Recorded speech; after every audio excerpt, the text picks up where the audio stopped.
জাঁকজমকপূর্ণ পরিবেশে রাজশাহীতে ইন্দো বাংলার ফ্রেন্ডশিপ টুর্নামেন্টের উদ্বোধন করা হয়েছে।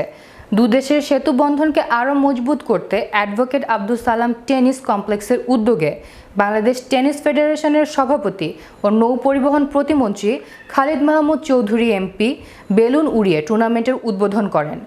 রাজশাহী বিভাগীয় কমিশনার জিএসএম জাফরউল্লাহর সভাপতিত্বে অনুষ্ঠানে উপস্থিত ছিলেন সিনিয়র সচিব শেখ ইউসুফ হারুন, রাজশাহী বিশ্ববিদ্যালয়ের উপাচার্য ডক্টর গোলাম সাব্বির সাত্তার, রাজশাহী জেলা প্রশাসক শামীম আহমেদ, জয়েন্ট সেক্রেটারি জসিম উদ্দিন ভূঁইয়া, রাজশাহীর পুলিশ কমিশনার আনিসুর রহমান, ভারতীয় সহকারী হাই কমিশনার মনোজ কুমার, বঙ্গবন্ধু পরিষদের কেন্দ্রীয় নেতা প্রফেসর ডক্টর কামরুজ্জামান, অতিরিক্ত ডিআইজি সাইফুল ইসলাম ও জাতীয় সাংবাদিক সোসাইটির কেন্দ্রীয় সাংগঠনিক সচিব তৌহিদ আক্তার পান্না প্রমুখ।